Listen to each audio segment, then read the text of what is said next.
ਹੋ ਗੱਡੀ ਤੇਰੀ ਗੇੜੀ ਤੇ ਜੱਟਾ ਜਾਵੇ, ਫੌਜੀ ਟੈਂਕ ਵਾਂਗ ਫਿਰ ਗੂੰਜ ਟਹਿਰਾਂ ਦੀ ਆਵੇ।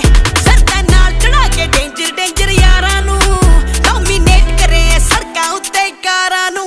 ਹੋ ਡੱਬਾ ਵਿੱਚ ਤਮੰਚੇ ਲੱਗੇ, ਚੱਕੀਆਂ ਮੁੱਛਾਂ ਚੋਬਰ ਕੱਬੇ, ਚੈਸਟਾਂ ਫਿੱਟ ਨੇ ਬੋਡੀ ਪੰਪ ਤੇ ਗੇੜੀ ਸ਼ਹਿਰ ਤੇਰੇ ਦੇ ਗੱਬੇ। ਸ਼ੌਂਕ ਸ਼ੌਂਕ ਦੀ ਗੱਲ ਸਾਡੀਆਂ ਫੁੱਲੀ ਲੋਡਡ ਕਾਰਾਂ, ਤੂੰ ਲਿਫਟ ਕਰਾਉਂਦੀ ਲਿਪ ਸਾਡੀਆਂ ਲਿਫਟ ਨੇ ਜੀਪਾਂ ਥਾਰਾਂ। ਗੱਡੀ ਮੇਰੀ ਹੋ ਗੱਡੀ ਮੇਰੀ ਤੇ ਬੋਲਣ ਲੱਗੇ ਨੋਟ ਕੁੜੇ, ਦੁਨੀਆ ਰੇਟ ਪੁੱਛਦੀ ਰਾਹਾਂ ਦੇ ਵਿੱਚ ਰੋਕ।